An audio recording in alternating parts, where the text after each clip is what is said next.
nikapanga tarehe ya hukumu sasa. Kuja tarehe ya hukumu kaambiwa Yasin Mohamed Ayubu nimeshinda rufaa kwamba mahakama ya chini ni mahakama ya wilaya hawajui tumia kigezo chepi cha kuweza mimi kunihukumu ndani ya kifungo cha miaka 30 na wameunga mkono sababu zangu za rufaa za kumkataa yule sio daktari asingeweza kudhibitisha kesi ya ubakaji.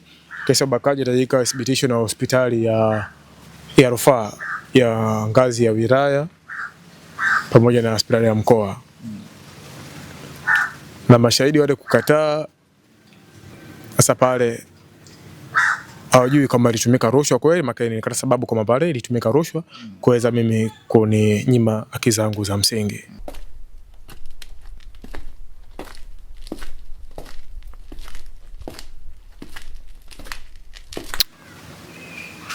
Ile pale sasa wajua kushafanya tukio kama lile magereza lazima wakushtaki kupeleka mahakamani. Jaribio la mauaji kisheria ni kosa. Kapelekwa mahakamani kufunguliwa kesi kwamba nilitaka niweze kujiua. Wakanifunga miaka 2. Mimi nikakubali maana ushahidi kila kitu nikakubali. Sikutaka kusumbua tena mahakama nikakubali kufunga miaka 2.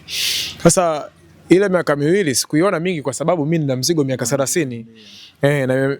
Na huko ile miaka 2 huko inatembea na huko miaka 30 inatembea. Ile nakopo ni kama vile labda umekwenda kumiminia maji baridi kwenye bahari. Sasa nikakaa pale kajifikia sasa hili jaribio la kujiua hili limeshashindikana. Na nje sasa pale tena sitolewe tena nje tena. Nje amenizuia maana unajua mtu kimtoa nje anaweza kakimbia. Kakimbia. Sasa pale sasa nikawa najisingizia naumwa. Nda zanati pale na naumwa. Napoa vidonge vinachukua na kwenda sehemu na vificha. Tena pa vidonge tena vificha. Kumbuka vidonge vilikupa vidonge vingi. Kumbuka niliba vidonge mwe kulikuwa na kopo mle za ARV. Niliba vidonge vya ARV vipatavyo visipungua 18 hivi.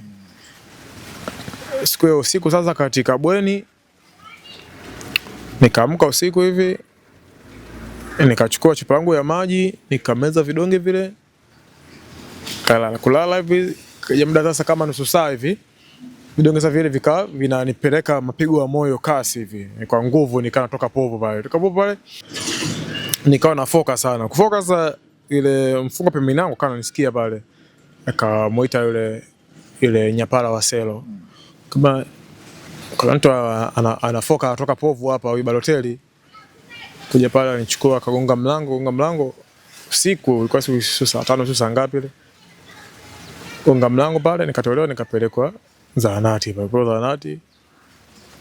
wakanichukua kanipeleka hospitali kubwa sasa peka hospitali kubwa inaitwa nimesahau kidogo ile hospitali ya mkoa wa Mtwara ni hospitali ya rufaa peka pale walifanya vipimo ikaonekana kwamba nimemeza dawa nyingi nimemeza ARV sasa zimetengeza sumu hadi zikanipeleka mapigo ya moyo pale hospitali nimekapa ndani ya wiki mzima pale niko huko mifungiwa pingu kwenye kitanda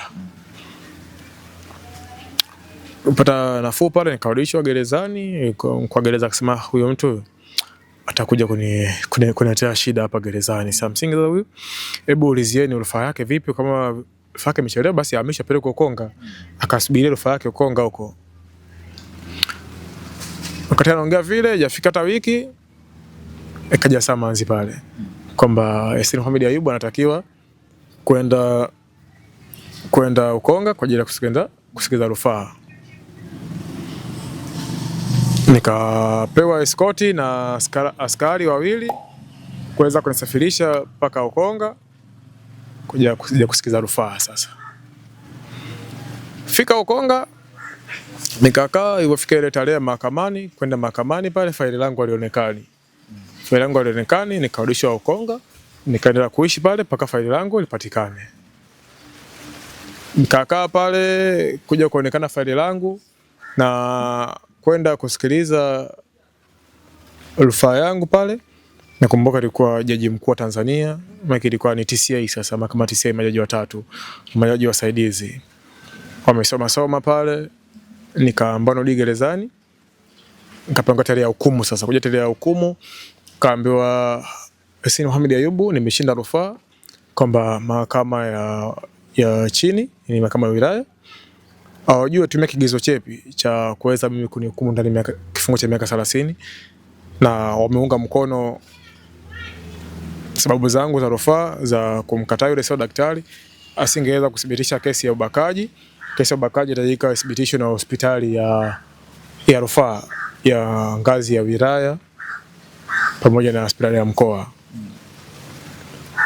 na mashahidi wale kukataa. Sasa pale hawajui kama ilitumika rushwa kweli, makini nikata sababu kama pale ilitumika rushwa kuweza mimi kuninyima haki zangu za msingi. Mimi nilivyoandika vile kwamba nimeshinda rufaa pale, nilikuwa na furaha sana, nilifurahi sana siku ile. Nikalishinda gerezani sasa kwa ajili ya kuja itumwe saa ile nakala ya hukumu ili niweze kutoka sasa kwa huru. Nikawa ndani ya siku 2-3 hivyo tuma nakala ya hukumu ile. Kaachiwa pale, mkuu wa gereza pale alinipa shilingi 2000 ya kuweza kutoka Ukonga kuja paka Chamazi. Maana kesi mimi nilipatia Chamazi Dar es Salaam hapa, sasa singeweza kupana nauli ya mkoani. Sasa kutoka pale nimepanda gari paka Mbagala paka Chamazi kwenda pale sehemu ambayo nafanyia kazi. Kufika pale nakuta zile fremu za kwanza hazipo. Fremu hamna pale, fremu tena pale. Ambapo sasa hivi pale Chamazi pale imejengwa sheli. Hamna fremu tena. Nikaenda sema napokaa hapo, kufika napokaa pale. Fika pale nikaulizia pale kama wewe mtu pakahama, lakini kuna sehemu kahamia. Kwenda pale nikapata namba yake ya simu, ilikuwa yupo. Nikaongea na yule blaza zangu, kuongea naye akaniambia mimi nimetoka hapo. Niko kwanza alishangaa, wewe Yasin umetoka? Ndio nimetoka. Toka umekimbia au umefanya nini? Kama nimeshinda kesi. Inaonekana sijambaka mke wako. Basi pole. Lakini yule mke wangu alifariki 2020. Inaonekana yule alikuwa ametoa mimba ilikuwa ni kubwa. Nikampelekea kupata mauti katika hospitali ya Temeke. Sasa kwa hiyo mimi nimekuja hapa, lengo langu nitaka zile pesa zangu niweze kurudi mkoani wako manitunzia. Akakata simu. Kumpigia hivi simu akapokea. Nikatoka pale. Sasa pale kuna ndugu yetu mmoja hivi. Nikamwendea pale, ilikuwa yeye ni jirani tu, ambapo wote tumetokea mkoa mmoja. Anaitwa Mohamed. Nikaenda pale nikamuelezea, sisi umetoka kumbe, pole sana basi ili jitu kama usingizio tumake kwa tunajua tu usingeweza kumbaka yule, maana kwanza alikuwa ni mkubwa. Kama sasa nimetoka, lakini nimeomba namba yake ya simu, nimempigia pale anapokaa jirani zake. Kapokea simu, nimuelezea sasa voice call, nimemtajia swala la hela niweze kurudi nyumbani. Akakata simu na mwisho simu apokei. Basi wewe utalala kwangu, mimi nikipata nauli nitakupa uweze kurudi nyumbani. Kwa sawa. Nikaa kwa siku 3 pale, akanipa nauli nikaweza kurudi nyumbani. Mama aliponiona alifurahi sana, ndugu zangu walifurahi sana aliponiona, alifurahi sana. Alisoma dua ya kuweza kumshukuru Mungu kwamba nimetoka salama. Sasa huyu bro alonipa nauli nilikuwa nimechukua namba yake. Nimekaa naye miezi 3 hivi, nikaa namsalimia. Kanambia Yasin, wewe sasa hivi umeshakuwa mkubwa, afu na mama sasa hivi ni mtu mzima. Sasa ukisema uendelee kukaa tu mkoani, utakuja kuwa mzigo kwa mama. Itika sasa pambane uweze kumsaidia mama. Cha msingi wewe, nataka niongee na mama ili rudi mjini tuje kupambana. Mwisho wa siku kuweza kumsaidia mama. Nikamwambia sawa. Sasa mama akaongea naye, mama ilikuwa na sita. Kile mama nikamwambia, mama niruhusu tu niende. Kama Mungu amepanga nitapata matatizo tena, basi nitapata, lakini kama Mungu hajapanga sitapata matatizo tena kama yale. Nikatoka, nikaja, kaja tunapambana hivi. Sasa naweza kusema nitumie Kiswahili kwamba shauku yangu kubwa na hamu yangu ili jamii iweze kujifunza kutokana na mkasa wangu mimi niliopitia, basi wao waweze kujifunza ili wajue jinsi ya kukwepa ili siweze kutokea kama kile kilichonitokea mimi. Na serikali vile vile iweze kutambua kwamba sio kila anaenda gerezani kwamba ni kweli amefanya kosa. Gerezani kuna watu wengi sana wamesingiziwa. Ni waombe serikali yetu ya Jamhuri ya Muungano wa Tanzania kupitia mama yetu mpendwa rais wa Tanzania, katika rais ambao waliopigia kula na wasiopigia kula, lakini wote ni rais wetu, na bunge lako tukufu, mwangalie kwa namna moja au mbili kuweza kuwapa watu msaada katika kuangalia katika hizi kesi za ubakaji, muweze kutoa msaada wa kisheria, basi kuwawekea. Ndugu yangu hapa aliuliza swali hapa kuhusu kuwekewa mawakili, basi uweze kuwekewa msaada wa kisheria wa mawakili. Sasa kama mtu anafungwa, basi aweze kufungwa kwa haki, si kufungwa tu kwa kudhulumiwa kama vile nilivyokuwa nimehukumiwa mimi. Sasa leo hii unakuta kesi za mauaji, mtu anatumiwa kesi ya mauaji, na nasema Max Lota ni kuua bila kukusudia, kama vile hivyo kwa mitokea kwa Kanumba na Lulu. Kesi kama ile pale, ile mauaji bila kukusudia, ina dhamana na mtu anawekewa wakili. Kisheria anaweza kuhukumiwa kuanzia siku 14 mpaka miezi 6 mpaka miaka 10, lakini umewekewa wakili. Lakini kesi ya ubakaji ambapo kifungo chake usisingiziwe, yaani usingiziwe ufanye kweli, kifungo chake ni miaka 30 na kuendelea, miaka 30 hadi maisha, lakini uwekei wakili na serikali. Sasa niombe ndugu yangu, niombe serikali yangu tukufu, mjaribu kuangalia ili kwa jicho la tatu. Vijana wanapotea sana, kipo pale tu watu ambao wanafanikiwa kwa kutafuta wafanyakazi kutoka mikoani na kuwatumikisha, mwisho wa siku wanatunzia mishahara yao, na pale wanapowasingizia kesi kwamba kanibaka, kanibia, ili tu kuwa dhulumu haki zao za msingi kama nilivyodhulumiwa mimi. Na imani serikali tukufu au kiongozi wote anaweza kasikia hii interview, basi waweze kumsikilizisha mama yetu mpendwa, aweze kuangalia kwa jicho la tatu, waweze kupata msaada kwa watu wengine waliokuwa kule gerezani, ambao kesi kama hizi hazina msamaha kisheria. Lakini rais, wewe najua katiba inakuruhusu, una haki kikatiba kuweza kumsamehe mtu wote yule utakayo mtaka wewe. Na niweza kusema ngine, niweza kuwaomba wasikilizaji waliosikiliza kutokana na mkasa au yule ambao amevutiwa na mkasa wangu, basi mimi mpaka sasa hivi sina kazi ile moja kwa moja, nipo tu. Natamani na mimi niweze kupata kazi, niweze kupata kwangu. Mimi leo hii hapa nipo nakaa na rafiki yangu. Rafiki yangu ana mke. Mimi nalala kwenye sofa, nalala sebuleni, nalala kwenye sofa. Sina chumba. Basi kama umeguswa na story yangu, basi uweze kunisaidia kwa namna moja ama nyingine, niweze kupata na mimi msingi wa kuweza kufanya biashara. Biashara ambayo niliwahi kuifanya, nimezoea, ni hiyo kazi ya kuuza nguo. Najua nikipata tabalo zangu 2 za mtumba au kitu kingine ambacho naweza kufanya ni kazi ya kuendesha boda. Sasa unaweza mkanichangia ili niweze kupata boda au balo 2 za mtumba, basi nitashukuru sana. Unaweza kanipata kwa namba yangu ya simu, unaweza kaniruhusu nitaje namba yangu ya simu?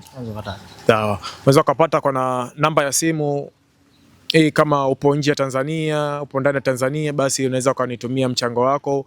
Namba yangu ya simu 07 433 049 37 07 433 049 37. Hii hapa inatokea jina la Yasini Mohamed Ayubu au Yasini Ayubu. Hii namba inapatikana WhatsApp, na kama umenipigia au hujanipata, basi nitumie message ya WhatsApp, basi unaweza ukanichangia hapo na mimi niweze kuiona kesho yangu nikiwa na furaha, niweze kumtunza mama yangu. Mama yangu ipo kijijini kule, ni mtu mzima. lakini niwashukuru sana, na kama umejifunza basi isambaza hii video ili waweze kujifunza watu wengi zaidi kupitia hapa Nyayo TV. Bwana pole sana. Asante sana. Bwana kaka, tunamalizia, kuna vitu vingi nataka nikuulize hapo kati, lakini kutokana sikutaka nikuingilie.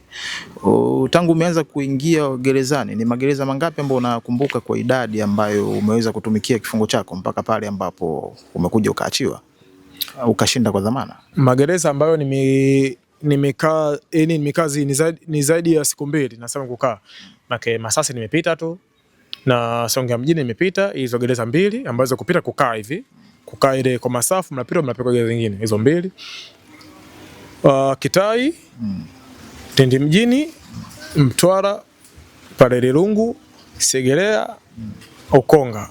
Yaani Segerea, Ukonga, Lindi, Mtwara, Kitai, gereza 5.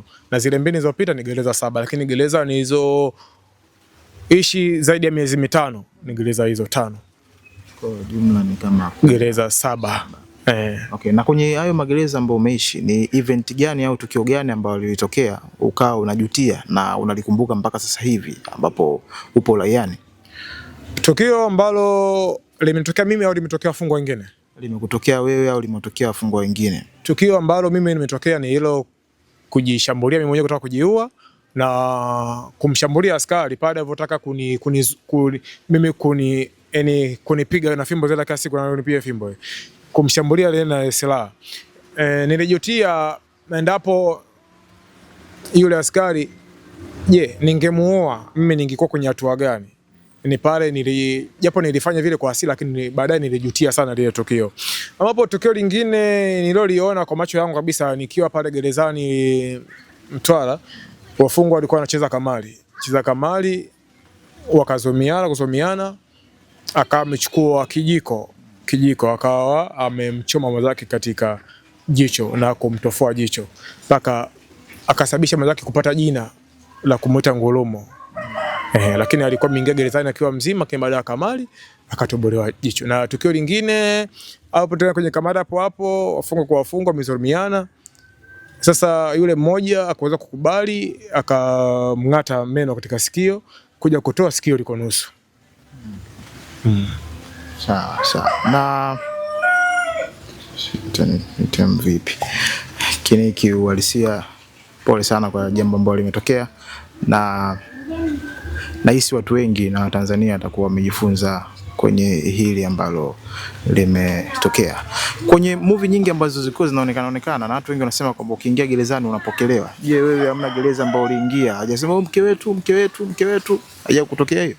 Sasa hizo ni movie, lakini uhalisia ni vitu viwili tofauti. Hakuna. Kwanza cha kwanza kabisa, hawezi mtu wote kuropoka akasema mke wetu. Cha kwanza huwezi kumwambia tu mke wetu kwanza. Hilo kwanza kitaratibu, tamaduni za Kitanzania, kisheria ni kosa. Huwezi kumwambia tu mke wetu funi mama zako, huwezi kumwambia kitu. Hakuna mtu anapokelewa, hivyo ni uongo. Kama sitaki nikatai sana, lakini kama ishakuwa labda miaka hiyo, labda Rais Mwinyi huko, lakini hakuna mtu anaweza akapokelewa mke wetu, na sijawahi kupokelewa alikwambia mke wetu hata siku moja. Sawa. Bwana mtazamaji wa Nyayo TV, asante kwa muda wako wa kutazama kuanzia mwanzo wa kipindi chetu mpaka sasa hivi ambapo tumefikia, tunakwenda kuhitimisha. Na tumaini mmemsikia ndugu yangu kuanzia mkasa wake siku ya kwanza anaingia, matukio ambayo yamemtokea mpaka hapa ambapo mwisho wa mkasa wake. Amezungumza vitu vingi na ni tumaini langu mmejifunza vitu vingi sana kwa namna moja au nyingine, na pia anaomba msaada kama Watanzania, basi muweze kumsaidia pale ambapo mnaweza kufika. Hii ni Nyayo TV na nyuma ya kamera yuko mwanangu mwenyewe 6 Clay Media. This is Nyayo TV. Thank you for your time. Until next time.